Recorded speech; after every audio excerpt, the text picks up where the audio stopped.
सभी future medicos और parents को वेद प्रकाश पिन्नल की तरफ से नमस्कार।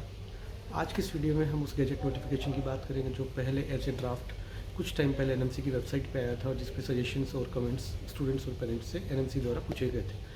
फाइनली उसमें कुछ मॉडिफिकेशन करके कुछ एक दो रेगुलेशंस हटा के उसको फाइनल गैजेट नोटिफिकेशन का रूप देकर उसको कानून बना दिया है।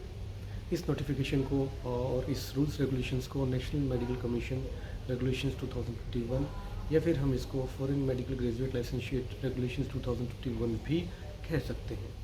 इस गैजेट नोटिफिकेशन में क्या दिया गया है वो हमें बिल्कुल कॉमन भाषा में बात करते हैं, कोई कॉम्प्लिकेशन उसमें नहीं रखेंगे, ना ही हम उसमें कुछ कानून प्रणाली के हिसाब से जो शब्द बोले जाते हैं या कुछ एक्ट बोले जाते हैं वो हम नहीं यूज़ करेंगे। एक सिंपल भाषा में लेमैन की भाषा में हम आपको समझाने की कोशिश करते हैं, जिसमें सबसे पहले इन्होंने ये दिया है कि कोई भी फॉरेन मेडिकल ग्रेजुएट इंडिया में तब तक प्रैक्टिस नहीं कर सकता जब तक वो इन नियमों का पालन ना करे। यानी कि जिन नियमों का पालन करना है उन नियमों के बारे में हम आपको बताते हैं। सबसे पहले जो कोर्स ड्यूरेशन होगी वो 54 मंथ्स की होगी, यानी कि 4.5 साल से कम कोर्स ड्यूरेशन की क्लासेज यदि आपकी किसी भी कंट्री में हैं तो वो डिग्री इंडिया में वैलिड नहीं है।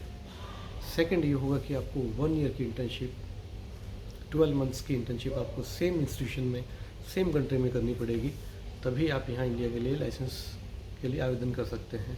थर्ड, जहाँ से भी आपने डिग्री रिसीव की है वो इंग्लिश मीडियम में होनी चाहिए, किसी दूसरी लैंग्वेज में नहीं होनी चाहिए। उसके बाद में आता है कि जो उनके शेड्यूल्ड सब्जेक्ट्स हैं 19 सब्जेक्ट्स, उन्हीं की एजुकेशन जो इंडिया का करिकुलम है वही उनको फॉलो किया जाना चाहिए। और जैसा कि लास्ट ड्राफ्ट में था कि जिस कंट्री से आपने मेडिकल की ग्रेजुएशन कंप्लीट की है आपके पास उस कंट्री का लाइसेंस होना चाहिए और आपके पास प्रैक्टिस का लाइसेंस की वैलिडिटी 10 साल होनी चाहिए थी। उसको यहाँ ओमिट कर दिया है, उसको सिर्फ यहाँ पे ये कर दिया है कि आप उस कंट्री में लाइसेंस आवेदन करने के लिए सक्षम हो या उसके लिए आप आवेदन कर सकें, वो आप यहाँ पे दिया गया है। यानी कि आप जो पहले 10 साल की जो बाध्यता लगाई हुई थी वो यहाँ पे नहीं दी हुई, तो आप ये कह सकते हैं कि जो सबसे बड़ा हर्डल था वो उन्होंने एक बार के लिए हटा दिया है। इसके बाद आपको वापस से इंटर्नशिप करनी पड़ेगी इंडिया में 12 मंथ्स की आपके नेक्स्ट 1 के बाद, जो कि नेक्स्ट 1 2023 में इम्प्लीमेंट होने वाला है, क्योंकि 2022 दिसंबर तक के तो ऑलरेडी शेड्यूल आ चुके हैं एफएमजी के एग्ज़ाम के। और यह एप्लीकेबल किस पे नहीं होगा, ऑलरेडी वो स्टूडेंट्स जो एडमिशन अब्रॉड में ले चुके हैं, ऑलरेडी वो स्टूडेंट्स जो वहाँ से अपनी ग्रेजुएशन पूरी कर चुके हैं और स्पेशल कॉज में like USA, New Zealand, Canada, Australia, UK, वो 5 कंट्रीज़ जिनके लिए ऑलरेडी सेंट्रल गवर्नमेंट ने रूल्स रेगुलेशंस एग्जम्प्ट कर रखे हैं, उन पे ये वैलिड नहीं होगा। इसके अलावा इन्होंने इसमें बहुत क्लियर से ये चीज़ मेंशन की है कि जितने भी क्लिनिकल सब्जेक्ट्स हैं जो हमारे इंडिया में एमबीबीएस में क्लिनिकल सब्जेक्ट्स यूज़ होते हैं वो सभी आपके इंटर्न में इंक्लूड होने चाहिए। और इंटर्नशिप में 2 चीज़ें इन्होंने और मैंडेटरी की हैं जो इंडियन मेडिकल ग्रेजुएट्स के लिए भी हैं और फॉरेन मेडिकल ग्रेजुएट के लिए भी हैं। वो एक अलग इंटर्नशिप का ड्राफ्ट निकला था जिसको भी उन्होंने गैजेट नोटिफिकेशन का रूप दे दिया है।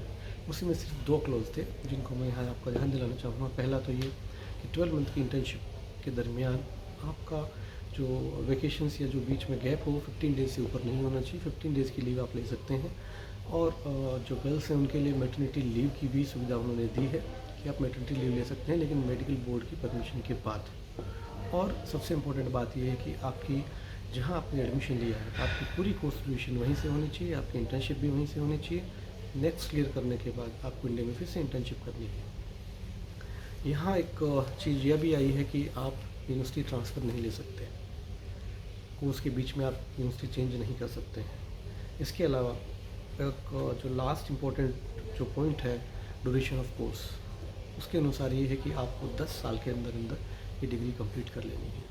और जो इंटर्नशिप का क्लोज था उसमें फॉरेन मेडिकल के लिए एक चीज़ और भी दी हुई है कि यदि आपने नेक्स्ट 1 क्लियर कर लिया है तो उसके बाद आपको विदिन 2 ईयर्स आपकी इंटर्नशिप कंप्लीट कर लेनी है। ये इस ड्राफ्ट पे था। अब इस ड्राफ्ट का क्या फ़र्क किस किस कंट्री पे पड़ेगा उसके लिए हम एक अलग से वीडियो बना के आपको सारा डिटेल में सारी बताएंगे कि किस कंट्री में एडमिशन लेने से कहाँ क्या फ़र्क पड़ेगा इस ड्राफ्ट के अनुसार।